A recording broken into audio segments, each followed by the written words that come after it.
Chapter 1. The day everything shattered. The courtroom felt colder than usual that morning. Not in temperature, in atmosphere. The kind of cold that seeps into your bones and makes your breath feel heavier. I sat there at the defendant's table, hands cuffed in front of me, trying to focus on the smooth grain of the polished wood instead of the rows of strangers staring at me like I was already dead. The fluorescent lights hummed faintly above, casting a pale, lifeless glow on everything.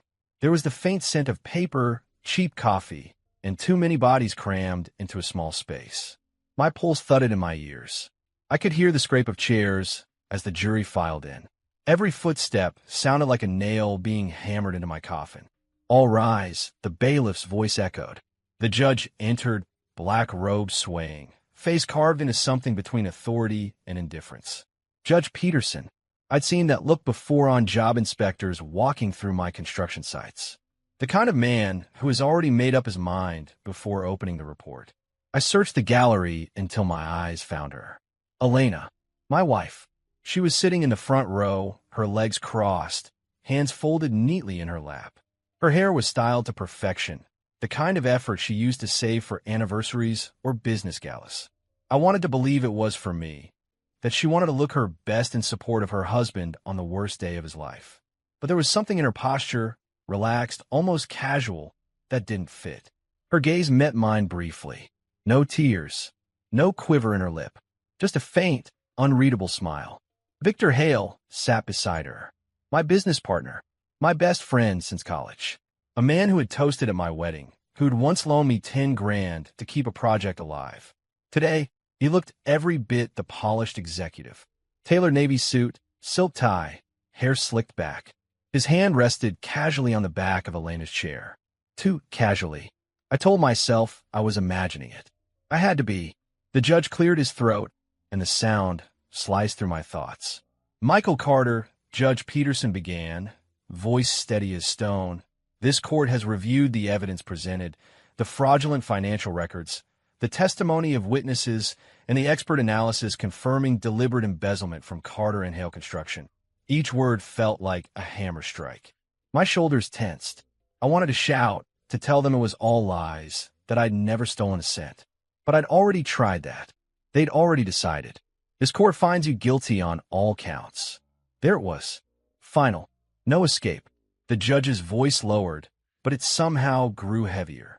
For the crimes committed, and in light of the scale of the fraud, I hereby sentence you to life imprisonment without the possibility of parole. Life. It was just a word, but it hit me like a physical blow. My breath caught in my chest, and, for a second, the world blurred. The sound of pens scribbling on legal pads. The click of a camera shutter. Somewhere in the back, someone gasped quietly. Life. I turned instinctively toward Elena, desperate for some sign, a tear, a flinch, something to tell me I wasn't completely alone. Instead, I saw her lean toward Victor, and then it happened. She kissed him. Not a quick, polite brush of the lips.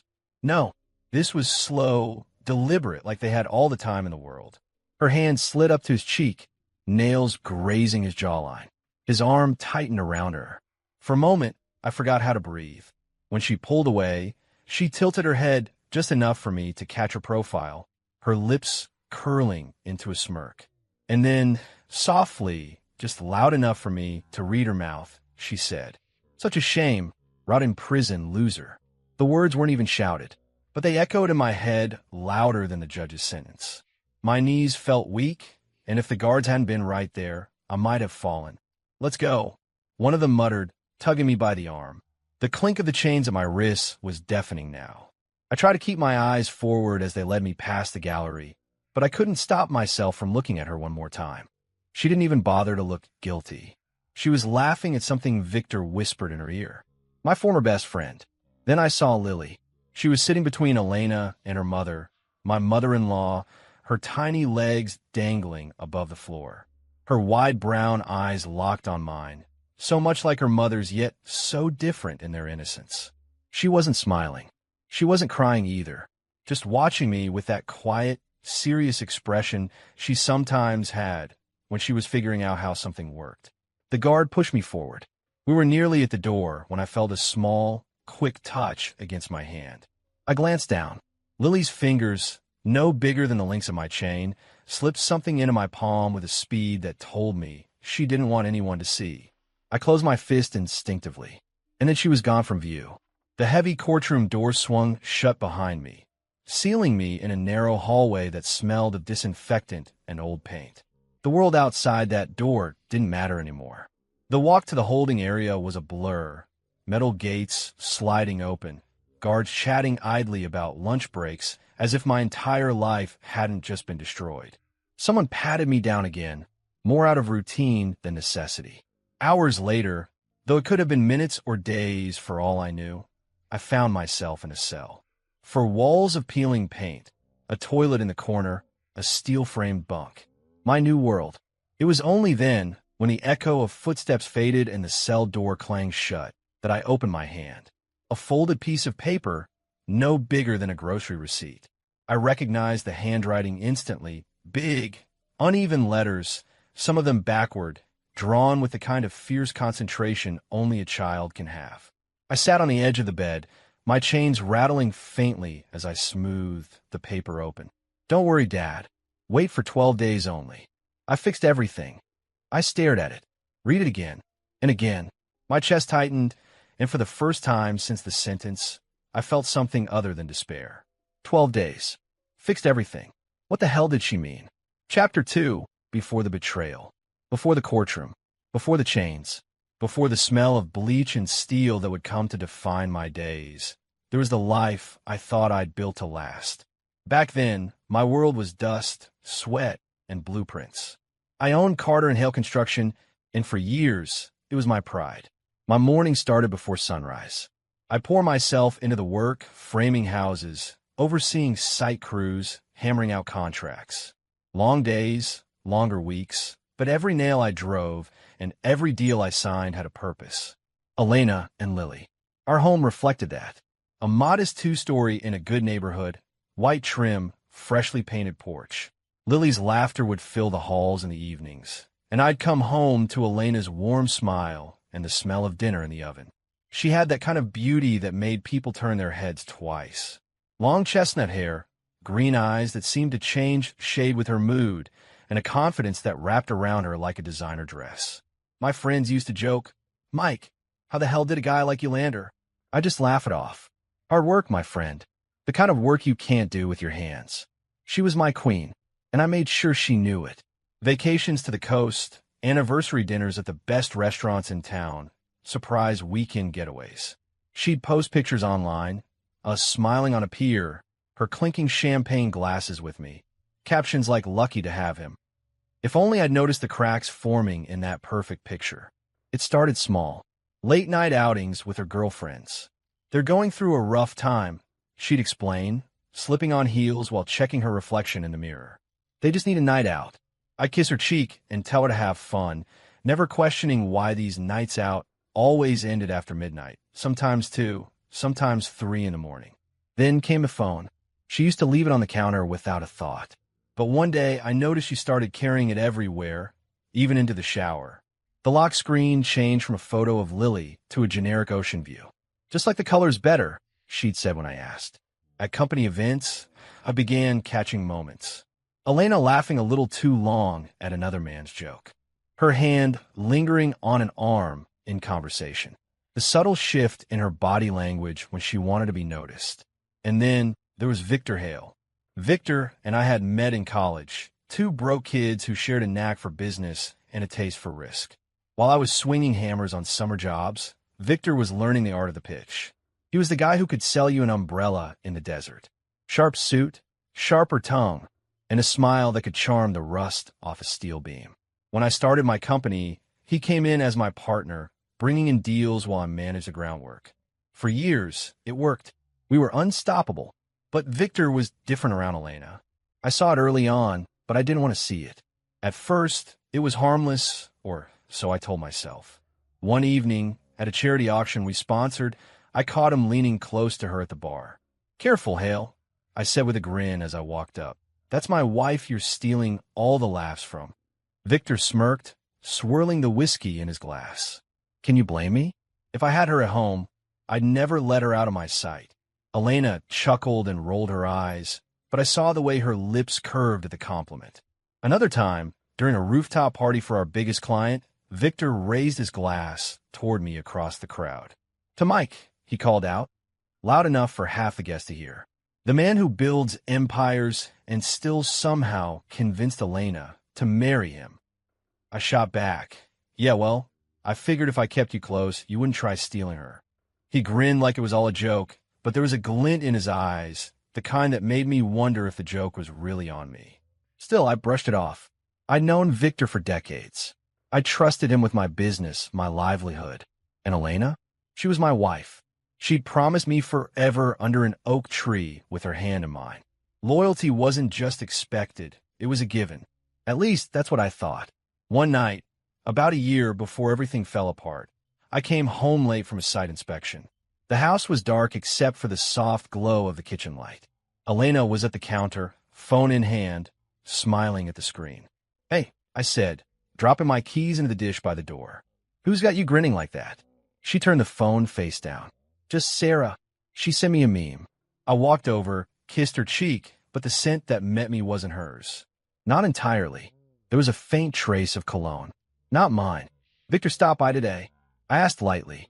She froze for a fraction of a second, just enough to notice. "Oh yeah, he dropped off some documents for you." I wanted to press, but instead, I told myself not to be paranoid. I trusted her. I trusted them both. Looking back, I wonder if that was my biggest mistake, not the trust itself, but how blind I let it make me. There were other moments, too. At a summer barbecue with the crew, I noticed Victor watching her as she set plates on the picnic table. Not just watching, studying. Like he was memorizing every move. I walked over, beer in hand. "You planning to help? Or just enjoy the view?" I asked. Victor grinned without shame. "Why mess with perfection?" Elena laughed from across the table. "Don't encourage him, Mike." I told myself it was just banter. Friendly ribbing. The kind of lines Victor threw at every pretty woman. But deep down, something itched at the back of my mind. I just kept scratching around it instead of facing it. If there was a line between my wife and my best friend, I believed they'd never cross it. I believed that with the same stubborn certainty that kept me swinging hammers in the rain and closing deals against impossible odds. I didn't know it then, but the foundation I'd spent years building wasn't just cracked. It was already crumbling. Chapter 3, The Setup. The weeks before my arrest felt like the busiest of my career, the kind of time where you can't tell Monday from Saturday, because every day bleeds into the next. We'd landed a huge contract, the biggest in Carter and Hale Construction's history. A corporate development deal, luxury condos downtown, multi-million-dollar budget, long-term partnership potential. It was the kind of job that could lock in our company's future for decades. I was in my element. Blueprints, site visits, crew management, late-night calls with suppliers. I could already picture the completed skyline with our company name etched into its history. Victor, for once, was right there in the trenches with me, or so it seemed. He was showing up to meetings he normally left to me, volunteering to take the load off. I should have been grateful, and I was. But at the same time, Elena had started acting different. It began subtly. I'd come home from long days expecting a warm welcome, only to find her on the couch scrolling through her phone, barely glancing up. Conversations that used to flow effortlessly between us now felt clipped, half-hearted. One night, I walked into the kitchen to find her leaning against the counter, phone pressed her ear. She jumped slightly when she saw me. "Who's that?" I asked casually, grabbing a beer from the fridge. "Sarah," she said without missing a beat. "Talking about the fundraiser next month." She hung up quickly and changed the subject. Victor, meanwhile, started dropping by the house more often. Sometimes with documents, sometimes with takeout, sometimes for quick updates that somehow last an hour. At the office, strange things began to pop up in the books. Tiny discrepancies in the accounts, a payment posted to the wrong vendor, a missing invoice number. Little things I chalked up to clerical errors. "Hey, we've got another entry mistake here," I told our bookkeeper, Janet, one afternoon. Janet frowned. "That's weird. I've been double-checking everything. Must be a software glitch." I didn't think much of it at the time. After all, Victor was handling more of the financial side lately. He had access to everything. Then, one evening, while catching up on emails, I noticed a string of encrypted messages in the company server. The subject lines were all code-like, strings of numbers and letters. I opened one, only to be met with a wall of unreadable symbols. I called Victor about it. "Yeah, that's just IT's new security protocol," he said smoothly. "Keeps sensitive info locked down. You know how these cyber guys are paranoid." I laughed it off. Guess I'm old school. Give me a blueprint and a pencil over that tech crap any day. "Exactly," Victor chuckled. "Leave the encryption stuff to me. Focus on the build." I didn't know it then, but that was the moment the noose tightened a little more around my neck. 2 weeks later, everything came crashing down. It was a Thursday morning. The crew was already on site, and I was in my office running over inspection reports. The sun was streaming through the blinds, dust motes floating lazily in the light. It was calm, too calm. Then the door slammed open. "Michael Carter?" I looked up to see 2 uniformed officers, followed by 3 men in suits. "Yeah, what's this about?" The lead officer stepped forward. "We have a warrant for your arrest on charges of fraud, embezzlement, and tax evasion." For a second, I thought it was some sick joke. "Hold on, what?" I stood, palms raised slightly. "Fraud? Tax evasion? That's insane. There's been a mistake." "Sir," step away from the desk. "Look, I think you've got the wrong." Before I could finish, they were on me. My wrists were yanked behind my back, cold steel cuffs biting into my skin. My crew, standing in the doorway, watched in stunned silence. "Tell them Victor," I shouted, searching for my partner.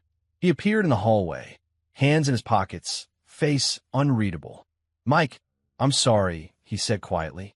"They show me the evidence." I had to tell the truth. The truth. Those 2 words hit harder than the cuffs. "Are you kidding me?" I snarled, struggling against the officers. "Victor, you know me. I didn't take a damn cent." But he didn't answer, just looked away. They tore through my office, opening drawers, seizing my laptop, yanking files from cabinets. I caught glimpses of documents I'd never seen before, fake invoices, offshore account statements with my name on them. It was like watching my life rewritten in real time. As they led me out, my employees whispered to each other, their faces pale. The days that followed were a blur of interrogation rooms, legal jargon, and betrayal. My attorney, a young guy named Adams, tried to keep me hopeful, but the evidence against me was overwhelming. Bank transfers linked to my personal account, forged signatures that looked identical to mine, email chains from me authorizing illegal payments. At the preliminary hearing, Victor took the stand. He wore a somber expression, like a man reluctantly doing his duty. "I trusted Michael," he said, voice heavy with practiced sincerity. "I never imagined he could do something like this. But when I saw the transfers and the falsified reports, I knew I couldn't stay silent." Every word was a knife. And Elena, she sat in the gallery, staring straight ahead, not saying a single thing in my defense. During a recess, I caught her eye. "Elena," I said, my voice low but urgent. "You know I didn't do this. Tell them, please." She hesitated, then shook her head slightly. "Mike, I can't help you if this is true." "It's not true."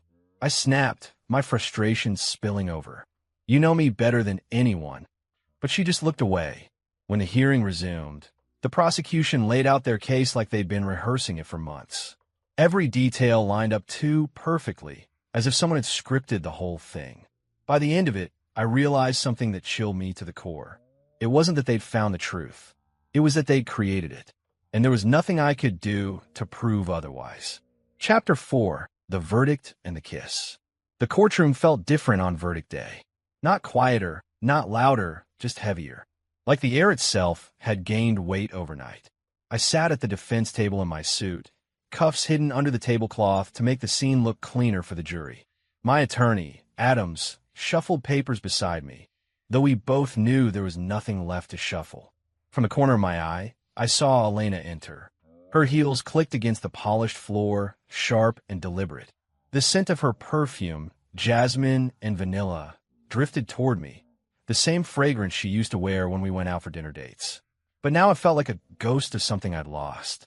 She walked past me without a glance, her eyes fixed straight ahead, lips painted in a shade of red I didn't recognize. She took her seat in the front row, right next to Victor Hale. Victor didn't even pretend to be discreet anymore. He gave me a slow, measured smile, the kind you give someone you've already beaten. His arm draped casually over the back of Elena's chair. Adams leaned toward me. Don't react. Whatever happens, don't give them the satisfaction. Right, I muttered, though my knuckles were already white from gripping the edge of the table. All rise, the bailiff called.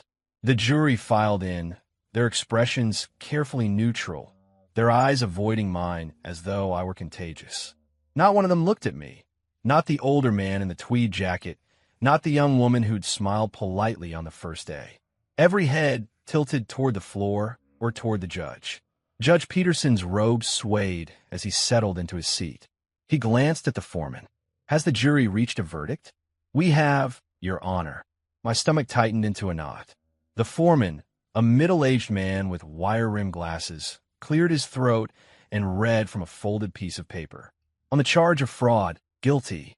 On the charge of embezzlement, guilty. On the charge of tax evasion, guilty. Each guilty landed like a hammer blow. Elena didn't flinch. Judge Peterson nodded solemnly. Michael Carter, the court sentences you to life imprisonment without the possibility of parole. The words rang in my head, drowning out the murmurs rippling through the gallery. Life. I forced myself to look up. I found Lily, my daughter, sitting on the other side of Elena. Her little hands were folded in her lap, her big brown eyes fixed on me. There was no judgment there, just a quiet sadness I couldn't bear. That was the only thing that kept me from losing it right then. If it weren't for her, I might have flipped the table, screamed, cursed the whole damn system. But I couldn't let her see me break. The bailiff stepped forward, and I stood as the judge dismissed the court. Chains rattled faintly in my wrists. Then, as if choreographed, Elena leaned toward Victor. The kiss was deliberate.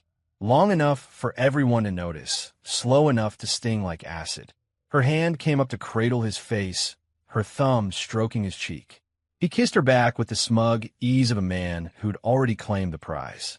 A low murmur swept through the courtroom. Someone in the back even let out a soft, incredulous whistle. I stared, heat pounding in my ears.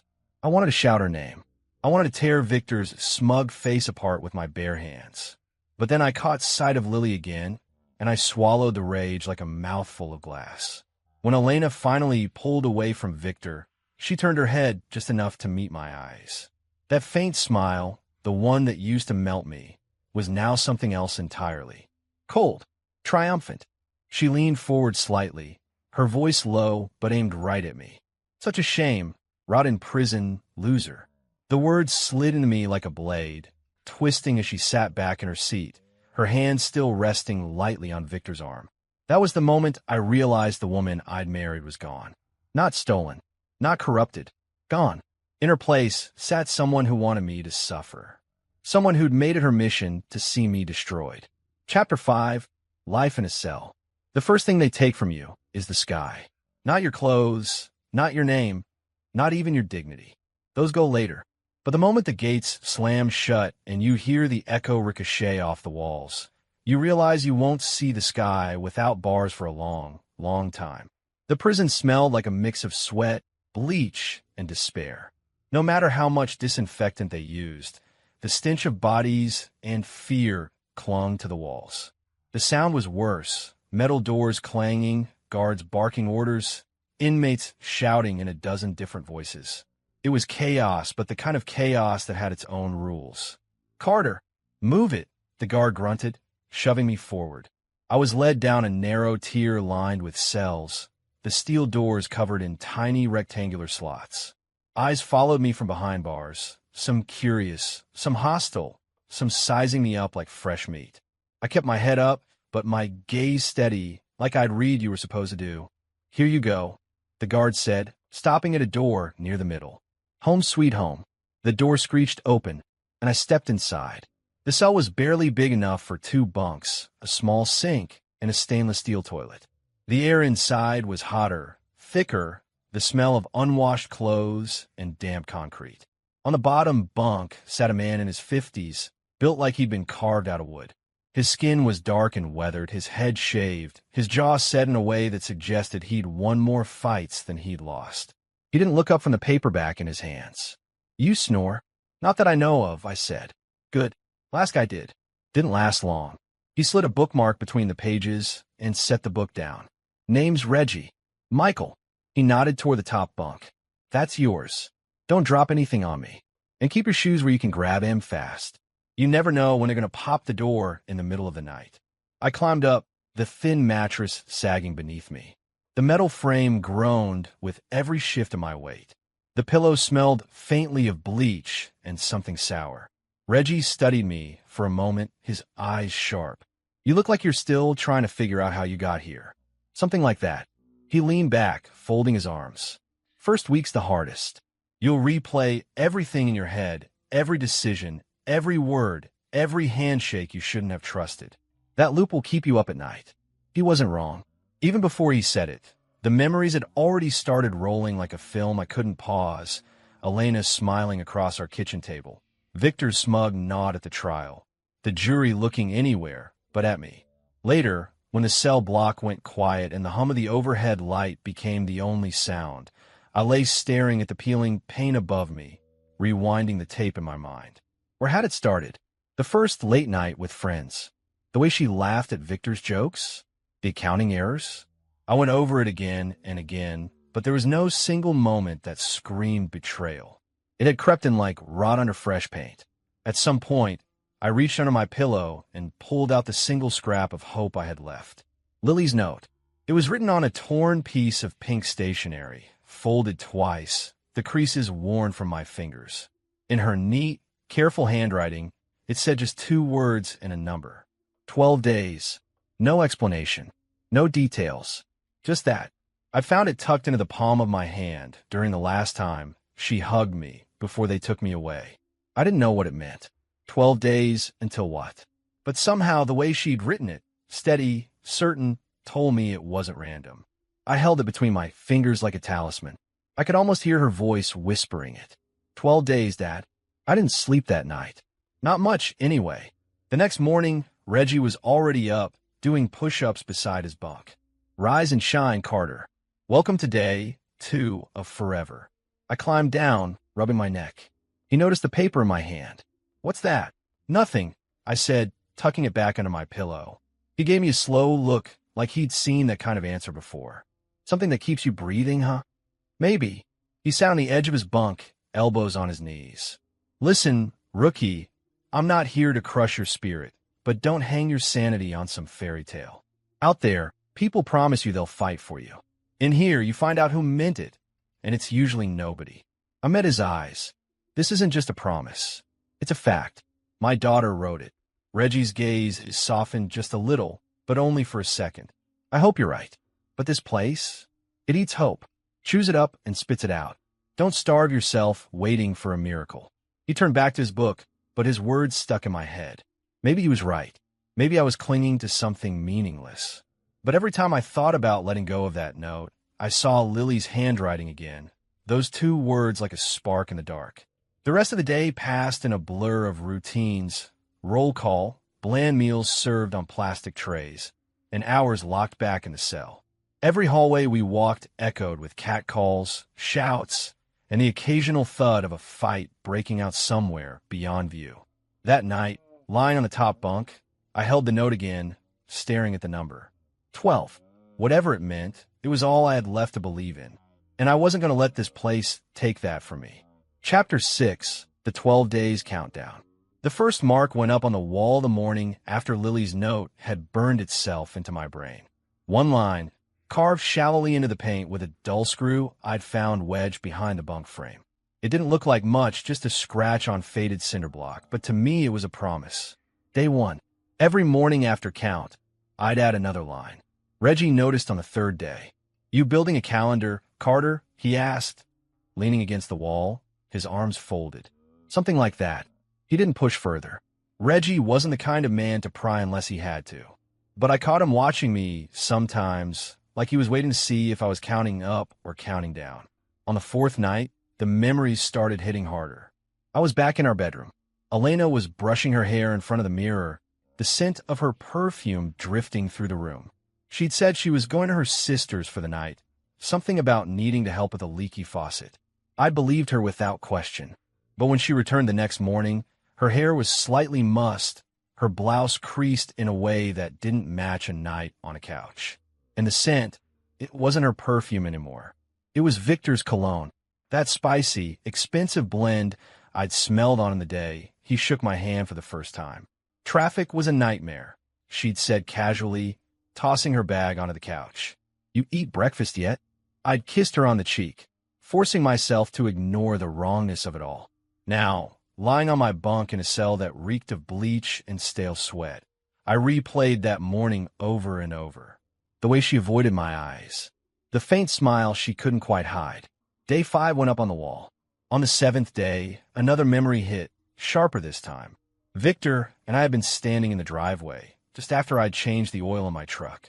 He'd stopped by unannounced, leaning against the hood like he owned it. Elena had been inside, supposedly on a work call. You know, Michael, he'd said, smirking, I probably know your wife better than you think. It was the kind of thing that could have been a joke if his eyes hadn't lingered just a little too long on the front door. I'd laughed it off at the time, even clapping him on the shoulder. But deep down, something had shifted. It wasn't until now, sitting in a cage miles from home, that I realized he'd been telling the truth. By day 8, whispers had started to spread around the block. It wasn't hard to notice I wasn't like most new guys. I didn't pace the cell muttering, didn't make desperate calls on the prison phone, didn't beg for commissary favors. I kept my head down, my tone calm, my movements deliberate, and I kept counting. They saw me every morning, same time, same angle, marking the wall. Some thought it was for my sentence. Others thought I was planning something. Yo, Carter, a tall inmate named Devontae, called from across the tier one afternoon. You counting down to your own funeral or what? A few guys laughed, but it wasn't mean laughter. It was curiosity. Reggie didn't laugh. He just gave Devontae a long look until he backed off. That night, Reggie finally spoke. You know they're all watching you, right? Like buzzards waiting to see if you're going to drop something they can pick at. Let him watch, I said. That's exactly the kind of thing that makes him more interested. I didn't answer, because he was right. By day 9, the air in the cell block felt different. It wasn't just the stench of sweat and the lingering ammonia from the morning mop-up. It was the way conversations hushed when I walked by, the way eyes followed me from behind bars. I wasn't trying to create a spectacle. I was just trying to survive 12 days. But the quiet intensity, the way I clung to that note, must have looked like something else to them. The guy in the next cell over, Torres, leaned against the bars one evening and said, "Whatever you're waiting for, man, I hope it's worth it." I didn't answer, because if I said it out loud, it might break whatever spell was keeping me steady. Day 10, I sat on my bunk, staring at the wall, my fingers tracing the lines. 10 marks. 10 days gone. 2 left. My mind wouldn't stop drifting back to Elena's voice at the trial, the flat, cold way she said my name. To Victor's smug smirk as he adjusted his tie. To the way Lily's eyes searched for mine before they led me away in chains. The note had no explanation, but I knew it wasn't random. Lily had written it like a fact, like she already knew something no one else did. I'd bet everything on that certainty. On the 11th day, after lunch, Devontae passed my cell and muttered under his breath, "Something's about to go down." I didn't know if he meant me, or just the usual prison drama, but spread fast.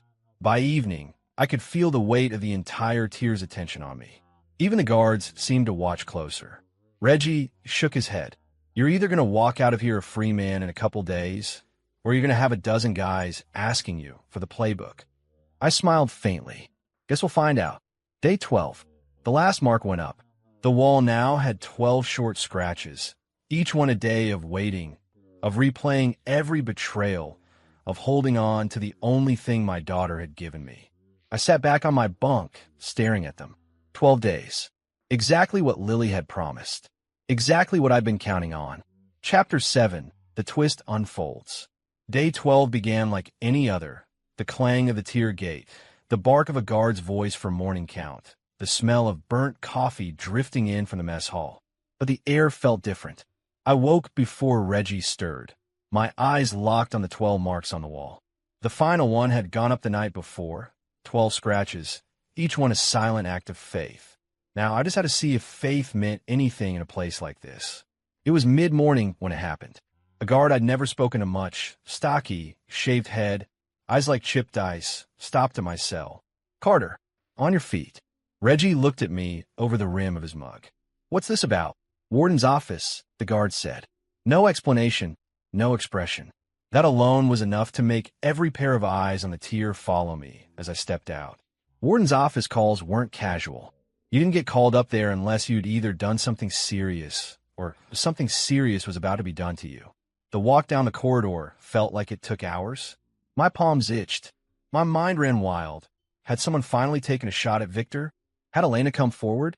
Or was this about some prison politics I'd been too careful to touch? When we reached the warden's door, the guard didn't knock. He just opened it. Inside, Warden Hayes was leaning back in his chair, his thick hands folded over his stomach. Beside him, two men in dark suits sat with clipped, unreadable expressions. Federal agents. You could smell that kind of authority a mile away. The taller of the two nodded at me. "Mr. Carter, have a seat." I sat, my pulse hammered. The shorter agent reached into his briefcase and pulled out a small, clear evidence bag. Inside was a black USB drive, scratched along one edge like it had been pried out of something in a hurry. "Do you recognize this?" he asked. "No," I said slowly. "Should I?" "You will." The taller agent laid a folder on the desk and flipped it open. Inside were still shots from security cameras, screenshots of bank transactions, and, my stomach twisted, images of my own signature on documents I'd never seen before. "These," the agent said, tapping the photos, "are part of a file we received anonymously 2 days ago. The files were taken from a password-protected laptop belonging to your wife, Elena Carter." Warden Hayes didn't move, didn't blink, just watched me like a man who'd seen too many stories go sideways. The agent continued, "We also have video recordings obtained without her knowledge, showing both Elena Carter and a man identified as Victor Ramirez forging documents, accessing your accounts, and transferring funds into shell companies under their control. They framed you, Mr. Carter, and they were sloppy enough to leave a trail." I couldn't breathe for a second. Every muscle in my body felt wired tight. "They what?" "Everything that put you here," the shorter agent said, "was manufactured, and we have enough evidence now to prove it beyond question." My voice was low. "Where'd it come from?" "You said it was anonymous." The taller agent smiled faintly, not a happy smile, but the kind that said he respected the move. He pulled out another evidence bag. Inside was a plain brown envelope, creased and a little smudged. Across the front, written in uneven blue marker, were 3 words in a child's handwriting. "For my dad." My throat closed. The agent said, "The package was postmarked from your hometown. No return address." Inside the envelope was the USB drive, along with a short note explaining where the files had been hidden, a false bottom drawer in your wife's home office desk. I couldn't stop staring at those 3 words. I'd know that handwriting anywhere. Lily. The rest came out in pieces. Apparently, Lily had gone to stay with my sister during the trial. My niece Samantha, 21, a college dropout with a gift for technology that made her both terrifying and brilliant, had been helping around the house. Lily had told her about Mom's secret laptop that she wasn't allowed to touch. Samantha had decided to take a look. It hadn't been easy. There were passwords, encrypted folders, files buried in layers of fake directories. But Samantha didn't back down from puzzles. They found more than they could have imagined: financial statements, fake correspondence, falsified timestamps, even video from a hidden camera in Victor's own study, catching him and Elena laughing about how easy Michael made it for them. Samantha had copied everything onto a USB. But instead of calling me, which she knew she couldn't, she'd helped Lily write a simple note, stuck it in the envelope, and mailed it to the only place she could think of where it would get into the right hands: the local FBI field office. I sat there in the warden's office, my hands gripping the edge of the chair, every detail sinking in like blows to the ribs. Reggie's voice echoed in my mind from just days ago. "Don't get your hopes up." But I had, and now I knew why. The agent slid the folder toward me. "We're here because this changes everything. We're filing a motion to have your conviction overturned." The process will take time, but the evidence is rock solid. In the meantime, we wanted you to know. I glanced at the warden, half expecting him to smirk, to tell me not to get ahead of myself. But Hayes just nodded once. You've been quiet in here, Carter. Kept your head down. Looks like it paid off. The taller agent leaned forward. One more thing, this was risky for them. If your wife and Ramirez find out who sent this, they might try to retaliate. We'll make sure your daughter and niece are protected. That broke something in me. The idea of Lily, tiny and stubborn, risking anything to help her father, it made the 12 days on the wall feel like nothing. I didn't trust my voice, so I just nodded. When they dismissed me, the guard led me back down the hallway. The walk felt different now, lighter, but also heavier with everything that still had to happen. When I stepped back into the block, Reggie was sitting on his bunk, arms crossed. Well, he asked. I just looked at him, the faintest smile pulling at my mouth. Let's just say, you might have been wrong about getting my hopes up. He grunted. Huh, guess we'll see. And that's where the chapter ends, with Michael now knowing Lily was behind the anonymous package, but the weight of what comes next still hanging in the air. Chapter 8, Freedom and Fury. The morning of my release didn't feel real. They handed me back the clothes I'd been wearing the night I was arrested. Jeans that hung a little looser now, a faded button-down, and shoes with soles so worn I could feel the cold through them. My wrists felt naked without the cuffs. The steel gates clanged open, and I stepped into blinding daylight. For a second, I froze. Then the noise hit me. Michael, over here. How does it feel to be a free man? Do you have a message for your wife? What's your first move now?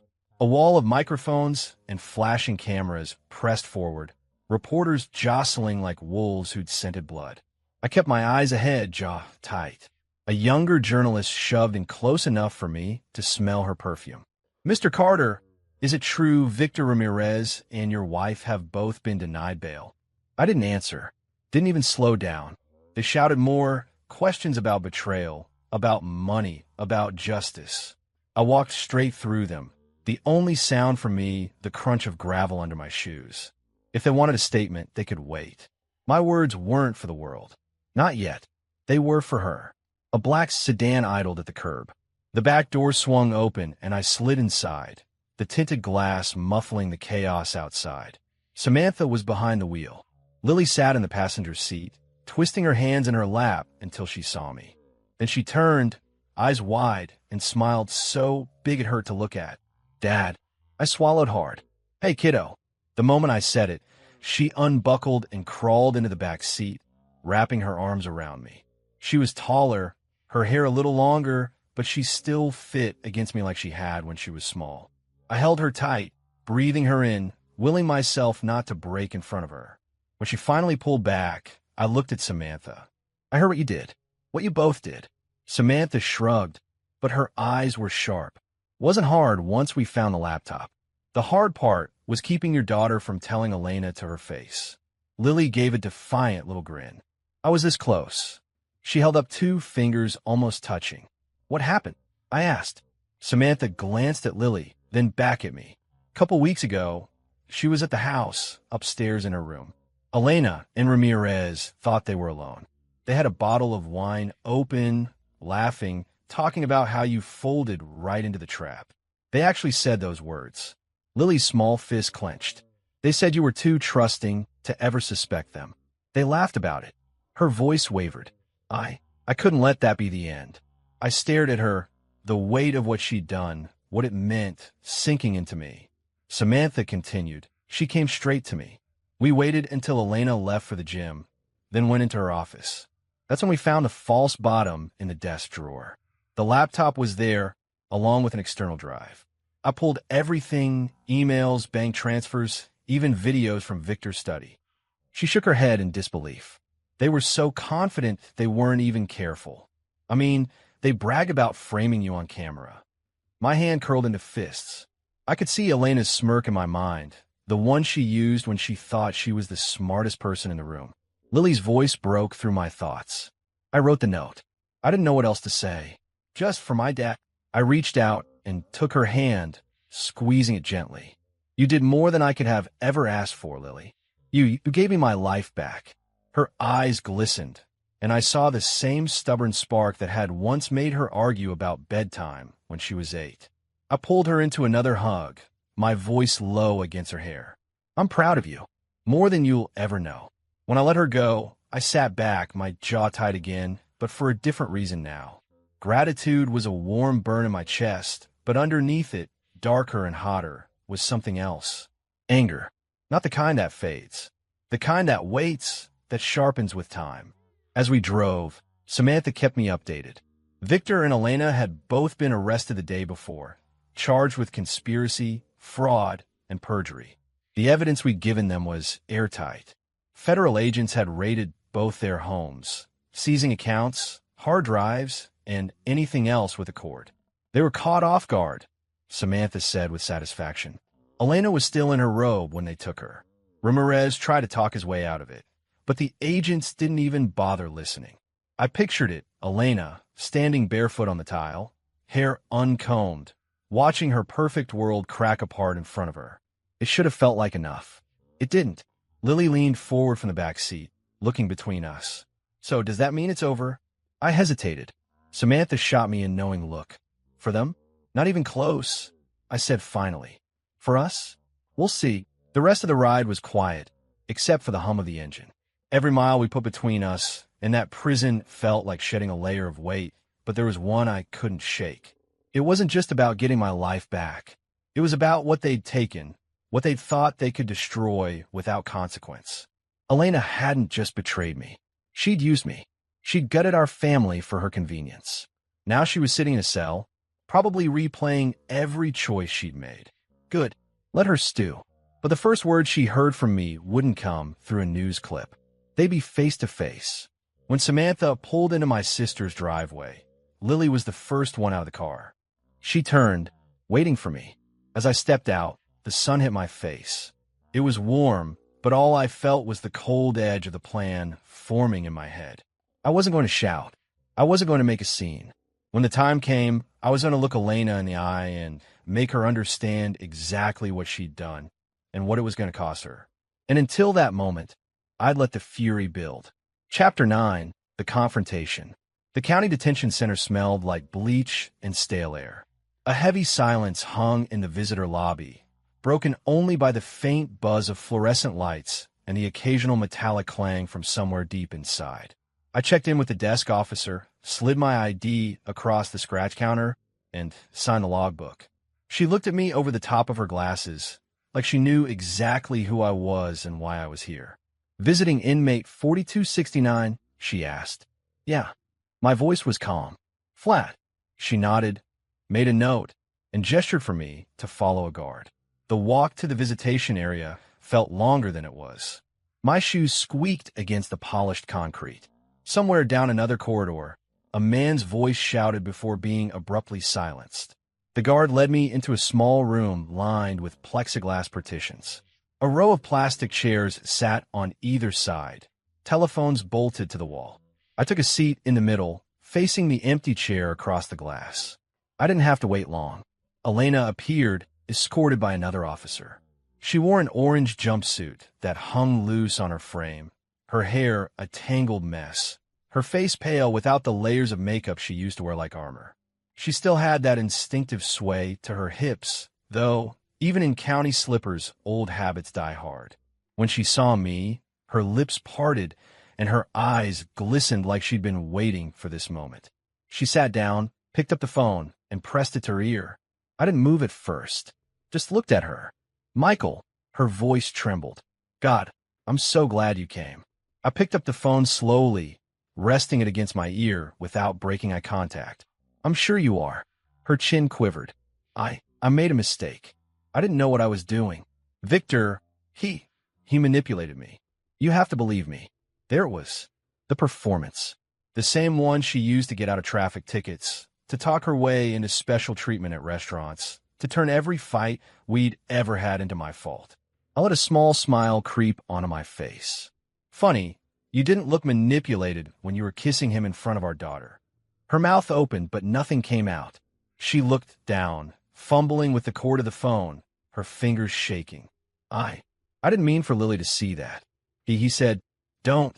I cut in, my voice sharp enough to make her flinch. Don't stand there and feed me the same crap you probably rehearse in front of a mirror. You knew exactly what you were doing. You wanted her to see. She pressed her lips together, then tried again, softer. I loved you, Michael. I still do. I laughed.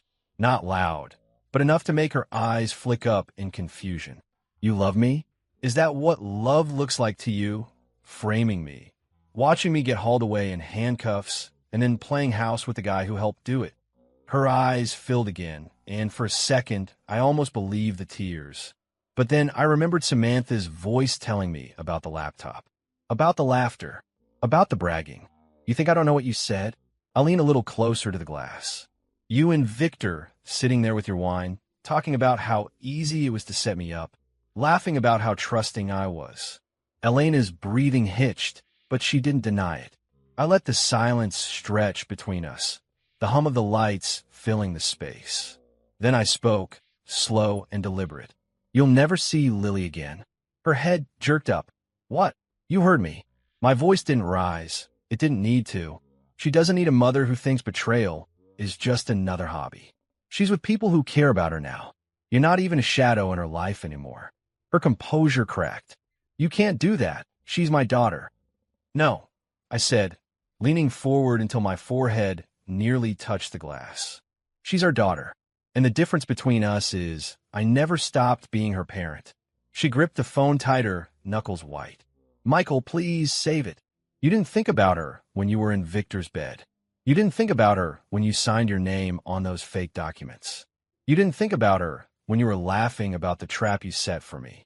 You only think about her now because you realize she's gone. Her lower lip trembled, and for once, she didn't have a quick line ready. The guard at the far wall glanced at his watch, then at me. 5 more minutes. I stood slowly, the chair legs scraping against the concrete. Elena's eyes darted up, panic flashing in them. You're leaving? Yeah. I stepped closer to the glass, close enough that she leaned forward instinctively. I lowered my voice, so only she could hear through the line. You wanted to see me broken, didn't you? You thought I'd come in here angry, begging for answers. But you know what I see when I look at you now? Her brow furrowed. What? A loser. And not just because you're in here. You were always a loser, Elena. You just dressed it up better back then. Her eyes hardened. You think you've won? I smirked. Oh no, this isn't winning. This is just the part where you start realizing how long you're going to lose for. The guard started toward us, ready to signal time. I didn't wait. I leaned in, just enough for my words to land like a blade between her ribs. Rot in here, loser. I hung up the phone before she could answer and walked away without looking back. Chapter 10, The New Life. The moment I stepped back into the office, it felt different. The sleek glass doors no longer carried the ghosts of Elena's lies. Instead, they opened to a new beginning, one I was determined to own. The sunlight filtered through the floor-to-ceiling windows, casting long shadows over the polished conference table. Samantha sat at the head of the table, a stack of reports and a laptop open in front of her. She looked up as I walked in, her face breaking into a smile, sharp, confident, no nonsense. Welcome back, boss, she said. I returned the smile. Feels good to hear that again. She motioned to a thick binder. I've reorganized the financials, streamlined some departments, cut some of the fat Victor and Elena left behind. I nodded, flipping through the pages. Everything was tighter, cleaner, more transparent. Exactly what I needed. I'm glad you're running the numbers now, I said. I was too blind before to see what they were doing. Don't waste time on what happened, Samantha replied. Focus on what's next. Her words hit home. I took a deep breath and let the past fade into a distant memory. That afternoon, I drove Lily to our new house, a modest but sturdy place on the edge of town, surrounded by tall oaks and wide-open sky. The kind of home a kid could grow up in without fear or chaos. Lily bounced in the passenger's seat, her eyes bright, clutching a stuffed bear she'd refused to part with even during the worst of the trial. Do you like it? I asked, unlocking the door. She threw her arms around me. It's perfect. Inside, the room smelled faintly of fresh paint and new beginnings. I watched her explore every corner, open every closet, touch every window, as if she was claiming it for herself. This was more than just a house. It was a promise. That evening, after Lily had fallen asleep, I sat alone on the back porch, the night air cool against my skin. I pulled out my phone and scrolled through old pictures, smiling faces from better times, moments before everything shattered. A sharp pang hit my chest, but it was tempered by something stronger. Justice hadn't come easy. The betrayal cut deeper than I ever imagined. But I was still here, still standing. And now, I was building again. Samantha's voice came through in a text. "Company's on track. You're doing better than you think." I smiled and replied, "Thanks. Couldn't have done it without you." She answered quickly, "We're just getting started." That was the truth. Weeks turned into months. I dedicated more time to Lily than I ever had before. No more late nights, no more missed dinners. I was determined to be the father she needed and deserved. At school events, I sat in the front row, cheering the loudest. On weekends, we explored parks, built forts, and planned stargazing nights. She was healing, and so was I. One afternoon, Samantha came over with a proposal.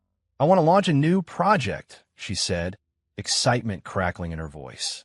"A digital platform for managing contracts and transparency. Something that makes it impossible for anyone to pull the kind of stunt Elena and Victor did." I considered it, then nodded. "Make it happen. Let's turn this nightmare into a shield for others." Her grin was all the encouragement I needed. That night, as I tucked Lily into bed, she looked up and whispered, "Dad, you're my hero." My throat tightened. "No, kiddo, you are." She smiled sleepily, and I kissed her forehead, feeling a quiet peace I hadn't known in years. In the quiet moments, I often reflected on what had broken me and what had rebuilt me stronger. Betrayal had been a crucible. Fire had burned away the weak parts of me. What remained was harder, sharper, and more real. I wasn't just rebuilding a company. I was rebuilding a life. One founded not on lies or trust misplaced, but on truth, loyalty, and love. Some people spend their lives building empires. I spend mine building something better, a life no traitor can touch.